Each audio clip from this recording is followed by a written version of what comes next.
السلام علیکم ورحمۃ اللہ وبرکاتہ۔ جی دوستوں، کیا حال ہے؟ امید کرتا ہوں آپ سب خیریت سے ہوں گے۔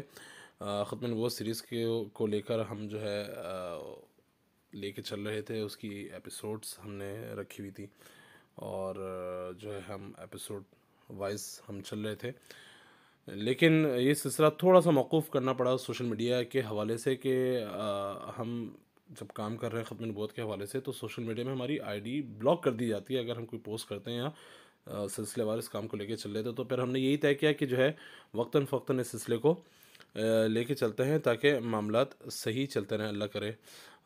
لیکن جو بھی ہو، اگر ہمیں تو یہ آواز بلند کرنی ہے، ہمیں حضور صلی اللہ علیہ وسلم کی ناموس کا تحفظ کرنا ہے، تو جو چاہے باطل اپنی جو ہے وہ سازشیں کرتا رہے، انشاءاللہ ہم اس کام کو نہیں چھوڑیں گے اور کرتے رہیں گے۔